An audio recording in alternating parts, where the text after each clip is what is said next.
Here's a real life story about what it feels like to live with giant cell arteritis, the uncertainty of the diagnosis, the journey of taking prednisone and other medications. And this story was shared with me in response to several videos I've made recently about when I went to Harvard Medical School to learn all about this condition and other vasculitis conditions from Harvard Medical School professors of rheumatology.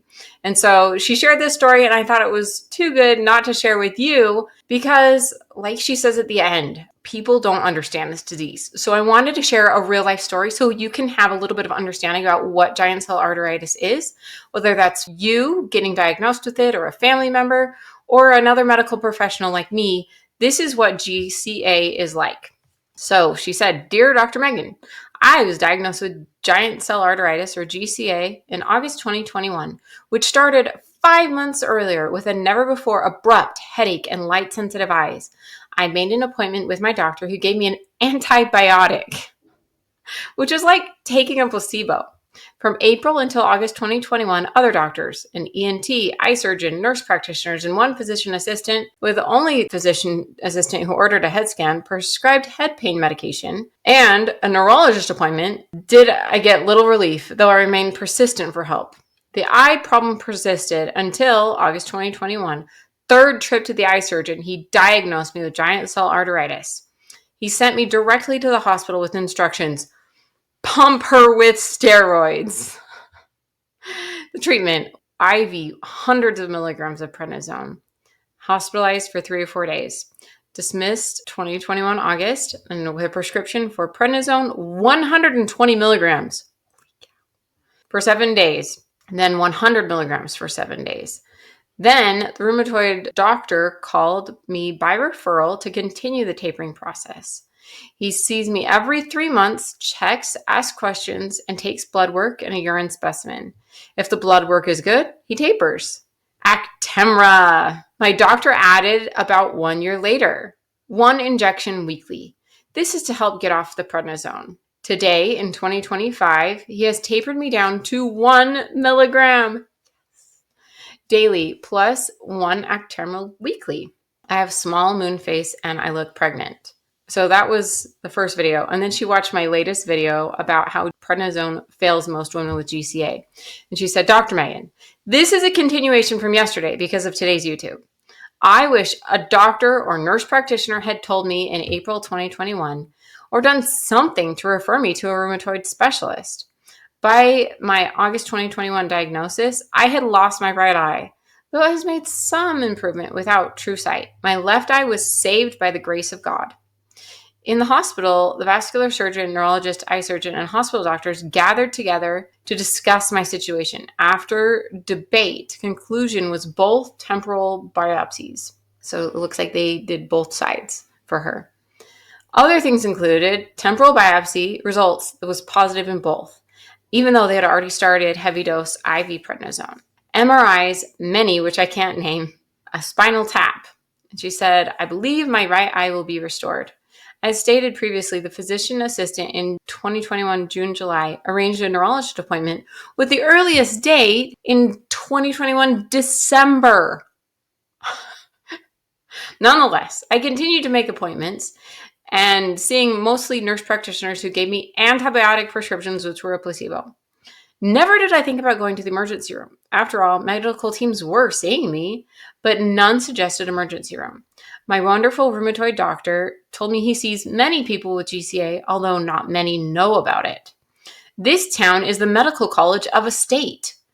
A question for you. Before the necessary medical field information at the Harvard seminar that I attended, had you and others been undereducated about this very serious diagnosis and treatment? In your opinion, have medical schools missed the mark in this area?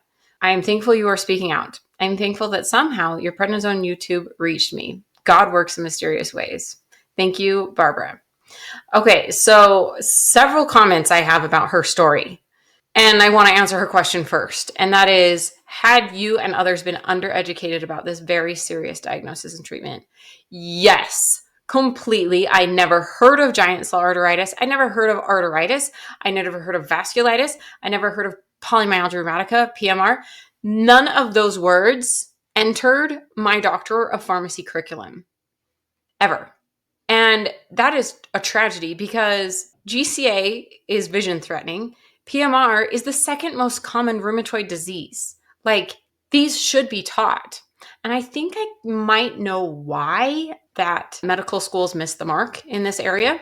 My guess is that the only treatment until the last few years for both GCA and PMR, which can coexist in a person, and PMR leads to increased risk for GCA, is that the only treatment is prednisone or has been prednisone. But now there's going to be there are drugs that are FDA approved for these conditions, and there are more coming in the pipeline. And so I would assume that this is going to sound a little paranoid. The diseases you learn about at school are the diseases you can prescribe or treat. Okay. Because of the drugs that are FDA approved, because of the funding for the drugs by drug companies.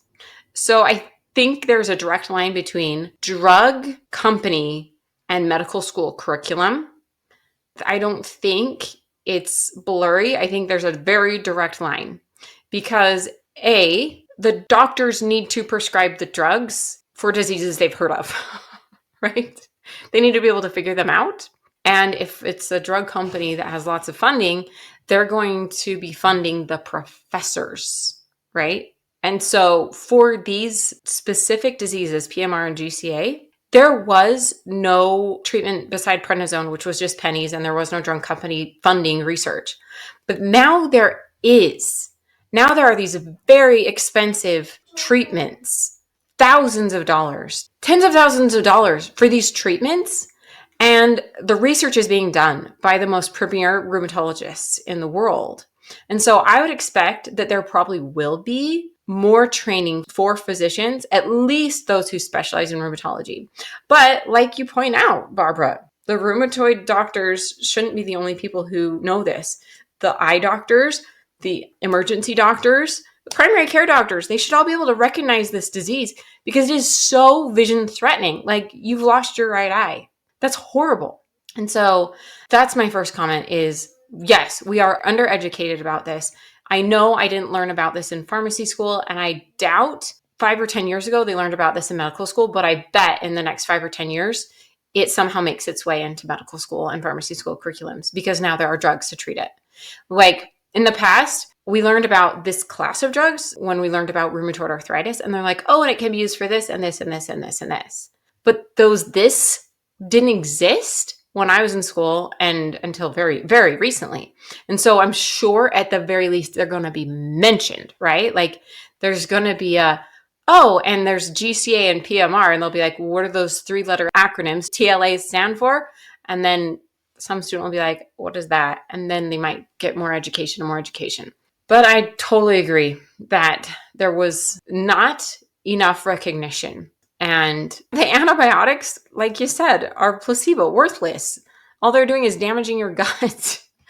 Like, that's not going to do anything to help you. It's a tragedy that you were left undiagnosed that long. And that instead of going straight from being referred to a neurologist in like a few days, that it was going to be 6 months until you could see a specialist. That is wrong because how much damage to your vision because of the inflammation of the arteries could possibly happen in 6 months? Like, you'd lose both eyes, right? That's why it's fantastic for places like Massachusetts General Hospital, where the Harvard Medical School's practice is that they have a fast track for somebody they're worried about GCA. Between 24 to 48 hours, they are seen in the clinic by the rheumatologist with a specialty for this. They're given the treatment as soon as possible if there's any question of the condition being real. And so I think that's where this needs to go, is more GCA fast track clinics, more doctors trained in diagnosing this. And it would be even cooler if they are trained in diagnosing it with an ultrasound instead of having to go through with the surgical biopsies. Like, that's so invasive and, takes so much hospital staff. Whereas if all rheumatologists and eye doctors knew how to use an ultrasound and had one available and could just look at the arteries and be like, oh, yep, there it is. There's the artery that's inflamed. It'd be so much easier. and cost effective and vision saving. So I'm hoping that's the way the future goes.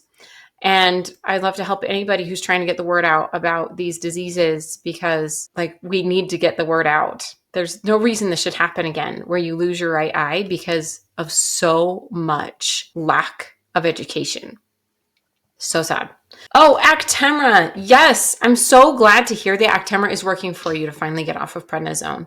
That is so good, because you've been on 4 years of prednisone, incredibly high doses. That is a ton of steroid in your body, a ton of damage that's happened to you. I'm so glad to hear that the Actemra is working, helping you get onto the lowest effective dose of hopefully nothing of prednisone, so that you can minimize the damage. Because if you haven't seen it yet, the giant cell arteritis video I made that she's responding to, you should watch it, because I go through the research shared by a Harvard professor about how prednisone does not work for women with giant cell arteritis. It fails 90% of the time. It's horrible. So check that video out if you haven't already. Signing off is Dr. Megan, your prednisone pharmacist.